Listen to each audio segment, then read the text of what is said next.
I'm not going to complain about all those things. They win the game, we lose the game. We have to go back to the drawing board, and there's 4 games left, I think. And we have to really pull up our socks, because the Chiefs that you saw in the last 15 minutes is not the Chiefs that I know. So we disappointed, but we got to go back and we got to fix it up. And we got to come out, and we have to be available, and we have to end up in the top 8, because that's what we have to chase for now. So the Chiefs that in the last 15 minutes is not the ones that I coach. So we have to make sure that we all, not only the players but all of us, regroup and make sure that we be positive, and the next game get the best results we can. Thank you, Coach. Members of the media, it's your turn now. Let's get the mic moving straight to your name of your media house, and the question. Chokers Dube from Far Post. Coach, when Kevin gets a red card, you didn't make any change. What made you comfortable with the way the team was, minus 1 centre back? Yeah, well, we did, it was not a matter about bringing in another centre back. We had the Zeta playing right back, which he can also play as a centre back, and we put Zeta at centre back, and we put Matt to the right back, and we had Castillo and we had Sitebe in the middle. So we were more than happy with that. And as you can see, the whole first half, we were more than comfortable. We were able to stop them from playing and stop them from scoring. So we were okay. I thought we held it very, very well. Go for it, really. Hard luck on the result, Coach. You're saying you held it very well. Was it until they exposed you the second half? Maybe yes, because tactically they had not worked around it, but they went to halftime and came back exposed you. So maybe in hindsight, yes, it worked until halftime, but you were exposed in the second half. No, I don't think we were exposed, Vela. I think the only thing was that when you look at it, and you look at the goals they scored, the first goal, like I said, is the Achilles heel that kills my players. Because it's not a goal. It's an out ball for Kaizer Chiefs. And when we have that, we have momentum going forward. And our players are all up front. We have the momentum to go forward, but the out ball kills us. And after that, yes, like I say, the 3rd, the 4th and the 5th goal, my players back off, which is not normal for them to back off. And I thought they backed off at the wrong moment, and that gave Sundowns the opportunity to come at us. I don't think they outfoxed me. It's just that we did the wrong thing on the pitch. Coach, Lorenzo from this time. Obviously, this is Sundowns' 7th consecutive title, a dominant force in South African football right now, and there's 29 points between Chiefs and Sundowns.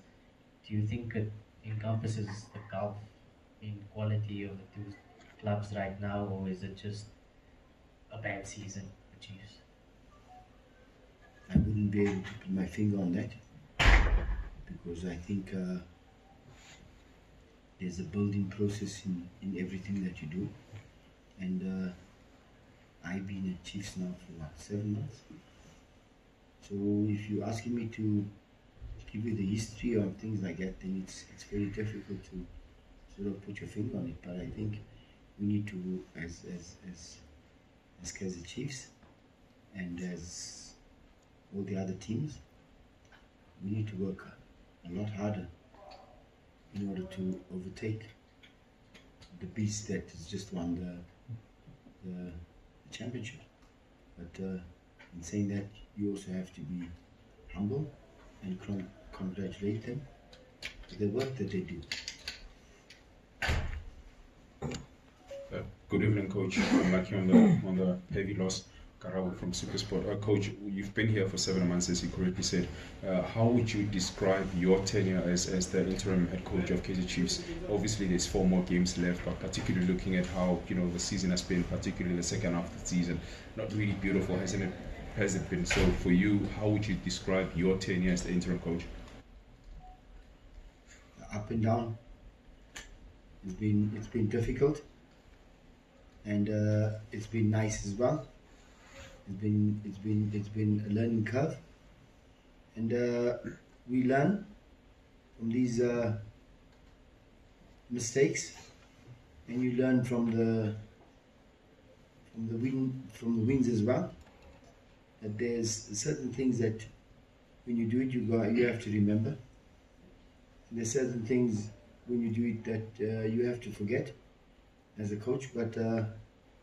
Yeah, you gotta learn. We learn every day, and I hope I'm one of those human beings that is able to learn every day of my life. And when you receive the scoreline that you received tonight, then you probably learn the most. And if you're humble enough to say, guys, I was beaten today, then so be it.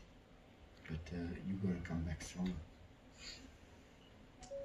With what Jabalongete from News 24, Coach, with what you've seen and experienced in this time managing Chiefs, what is it that gives you faith that things can turn around and the team can be competitive next season?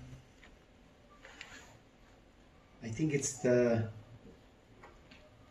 most important thing that I think is there for Chiefs is the Chiefs brand and the people that work for the institution. I think there's a lot of good that has been done behind the scenes. I think there's a lot of good for the people that work for them. So there will be, and I know there will be something that is improved and makes this brand better than it was before. Coach Maskepe Power. With you just talked about wanting the top 8, but one of them with the remaining games is the thinking also on maybe starting to build for the next season to see where the changes might be, what kind of differences you might want to bring in the next season from what you've already seen so far? Look, it's always a catch-22 situation you're in now.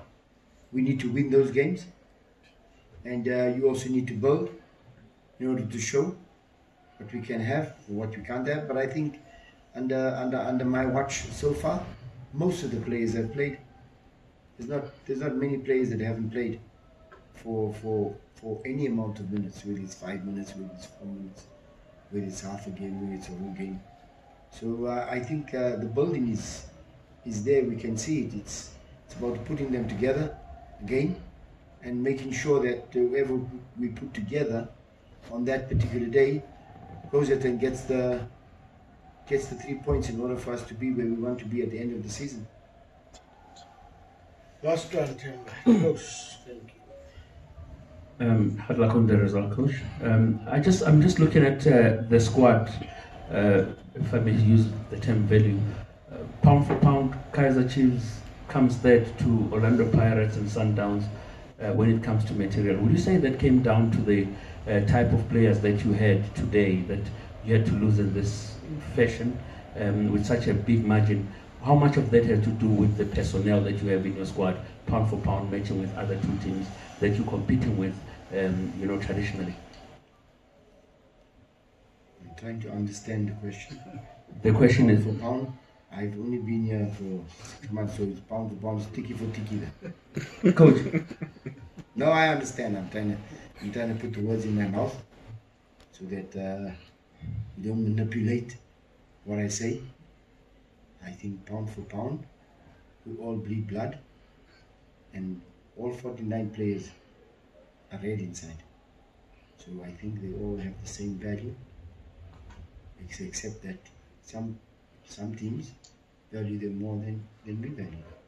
So it's, I think, however many players Sundowns have, or many players Pirates have, or many players Kaizer Chiefs have, they're all the same value. They all have the same blood. It's just that the humans have put that price on them, and pound for pound doesn't work for me. Coach, but on a serious note, Coach. No, I'm serious. I'm looking at the squad value that Pirates has.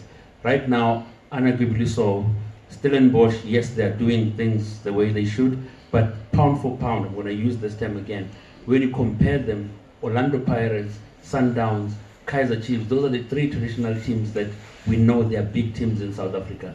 What I'm asking, Coach, is that would you say that the result today, the outcome, actually exposes you that you don't match your counterparts, which are Orlando Pirates and Sundowns, material-wise?